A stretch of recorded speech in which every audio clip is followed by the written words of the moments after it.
It was just past 3 a.m. when Nurse Emily Sanders checked on her last patient in room 214. The hospital hallways were quiet, the flickering fluorescent lights humming above her head. Emily wasn't just any nurse, she had a reputation. The kind of nurse who stayed overtime without pay, who brought in food for patients' families, who held the hands of dying veterans when no one else showed up. Tonight was no different. A homeless man had been rushed into the ER after collapsing in the park. No ID, no insurance, and no family. He was dirty, dehydrated, and unconscious. The other staff whispered and judged from afar, but Emily stepped forward. "He's still a person," she said firmly, brushing dirt from his forehead. "And he deserves care." Emily spent hours with him, cleaned his wounds, sat by his side, even offered to wash his clothes at home. She wrote in his chart that he was possibly a veteran, based on a faded tattoo and dog tag chain around his neck. The attending doctor shrugged. "He's not our priority, but for Emily, he was." The next morning, things took a turn. The hospital's supervisor called her into the office. "You overstepped," he said coldly. "You made decisions outside your duty. This man isn't even insured. Emily was stunned. I didn't do anything wrong. I cared." "That's the problem," he snapped. "You cared too much. We have protocols." Within an hour, Emily was told to clear her locker. Fired, she walked out of the hospital in shock, her scrub still stained from the long night. No severance, no apology, just silence.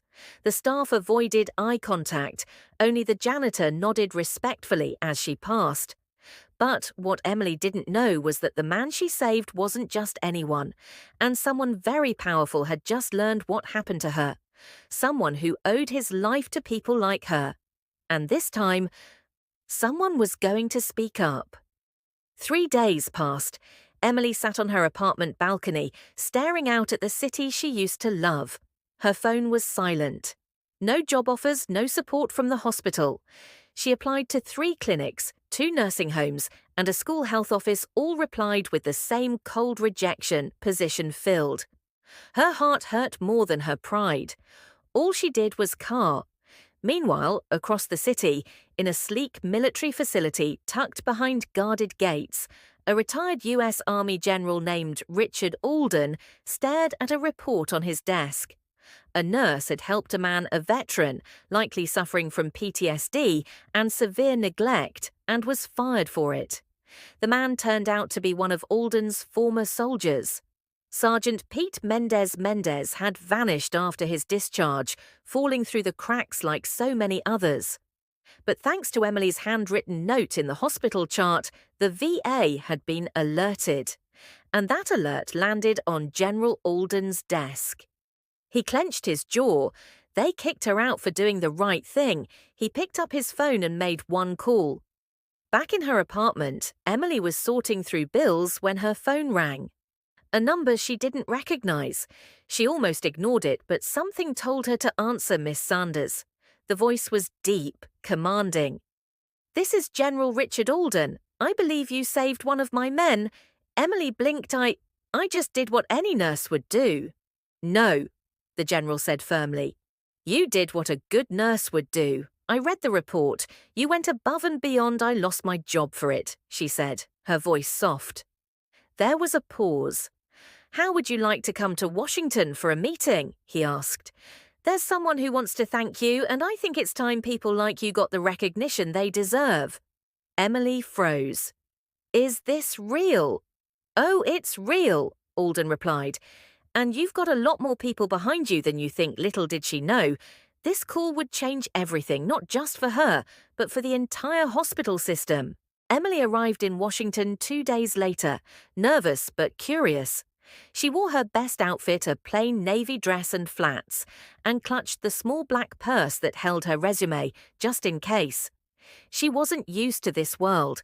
The sharp suits, the black SUVs, the armed guards opening doors like she was someone important. Inside the military complex, she was escorted to a private conference room. General Alden stood when she entered Miss Sanders. He greeted her with a firm handshake. "Thank you for coming. I still don't understand why I'm here," Emily admitted. "You will. he said, nodding toward the door. It opened and in walked Sergeant Pete Mendez. Shaved, clean, and standing tall with a cane, his eyes locked with hers. For a second, Emily didn't recognize him, but then the dog tag chain peeking from under his collar gave it away. "You saved my life," he said hoarsely. Tears filled Emily's eyes. "You were alone. I couldn't just leave you like that." General Alden looked at them both. "That hospital tossed you out for doing what we train soldiers to do, leave no one behind. That's not just bad policy, that's a disgrace." He handed her a folder. Inside was an official commendation from the Department of Veterans Affairs, signed and sealed. Below it, a letter of recommendation, not for just any job, but for a senior nursing consultant position at a major veteran medical center in D.C. Emily's hand trembled as she read it. "This can't be real." Alden smiled. "You stood up for someone when no one else would. Now we're standing up for you." The story didn't stay quiet for long. Someone from Alden's office leaked it, whether intentional or not, Emily never found out. But within 48 hours, the news was everywhere. Nurse fired for saving a homeless veteran. Honored by U.S. General, the video of her reunion with Sergeant Mendez went viral, social media lit up.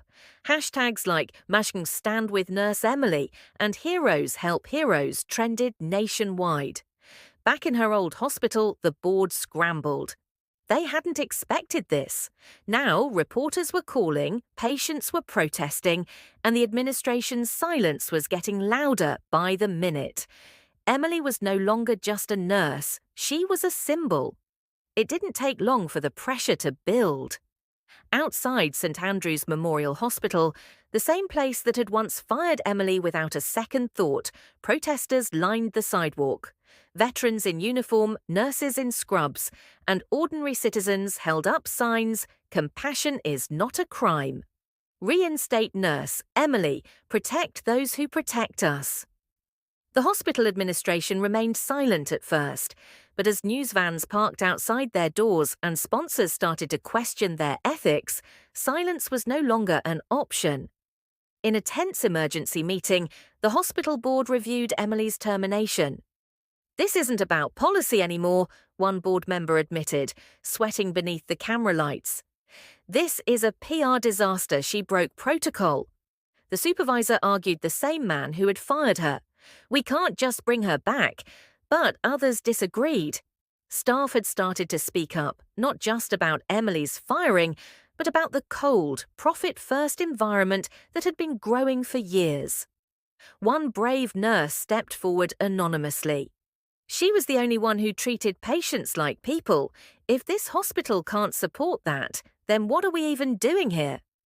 Meanwhile, Emily had turned down several job offers. Not out of pride, but purpose.